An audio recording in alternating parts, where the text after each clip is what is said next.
दुखी सब है संसार में, कौन है जो सुखी है? किसी को अपना दुख दर्द देता है तो किसी को दूसरों का सुख दर्द देता है। जब जेब में रुपये हो तो दुनिया आपकी औकात देखती है, और जब जेब में रुपये न हो तो दुनिया अपनी औकात दिखाती है हमें। घमंड था कि मेरे चाहने वाले बहुत है इस दुनिया में, लेकिन बाद में पता चला कि सब चाहते हैं अपनी जरूरत के लिए। दोस्तों, हम सभी के जीवन में कभी ना कभी ऐसा पल जरूर आता है जब हम काफी दुख भरे समय से गुजर रहे होते हैं। कभी किसी से बिछड़ने का दुख, कभी कुछ हारने के दुख, कभी किसी की याद का दुख। कुछ ना कुछ दुख हम हमेशा झेल रहे होते हैं। कई बार तो हम परेशान भी हो जाते हैं और सोच में पड़ जाते हैं कि आखिर सारे दुख हमें ही क्यों मिलते हैं। लेकिन क्या आप जानते हैं कि दुनिया में कोई भी व्यक्ति ऐसा नहीं है जिसके पास कोई दुख ना हो।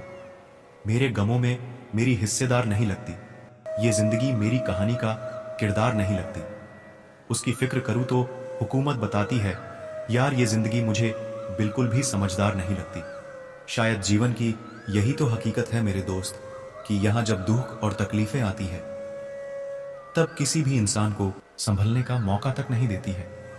लेकिन एक बार जब दुख और तकलीफों का मारा इंसान संभल जाता है, तब उसके सामने जीवन के किसी भी दुख की कोई औकात ही नहीं रह जाती है।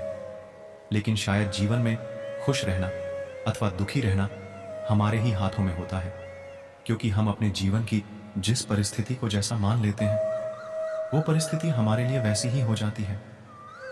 यदि हम अपने जीवन की किसी दुख तकलीफ में खुद को अकेला महसूस करते हैं, तब हमें हौसले के साथ उन मुश्किलों से यह कहना चाहिए, तू तो सिर्फ एक समस्या है जो मेरे जीवन में आई है, लेकिन जिसके जीवन में तू आई है उस पूरे जीवन और पूरी जिंदगी पर केवल मेरा हक है। तुम्हें मुझे दुखी और परेशान करने का कोई हक बिल्कुल भी नहीं है। इसी तरह की स्थिति जब होती है, जब हम किसी ऐसे व्यक्ति के साथ जीवन बिता रहे होते हैं और वो अचानक हमें छोड़कर चला जाता है, तब हमारे दुख और सैड स्टेटस की कोई सीमा नहीं होती है। ये छोटी सी जिंदगी हमें इस दुख और सैड लाइफ के जरिए बहुत बड़ा सबक सिखाती है। इसीलिए कृष्ण कहते हैं, जिंदगी में दुख का आना जरूरी है। दुख हमें मजबूत बनाता है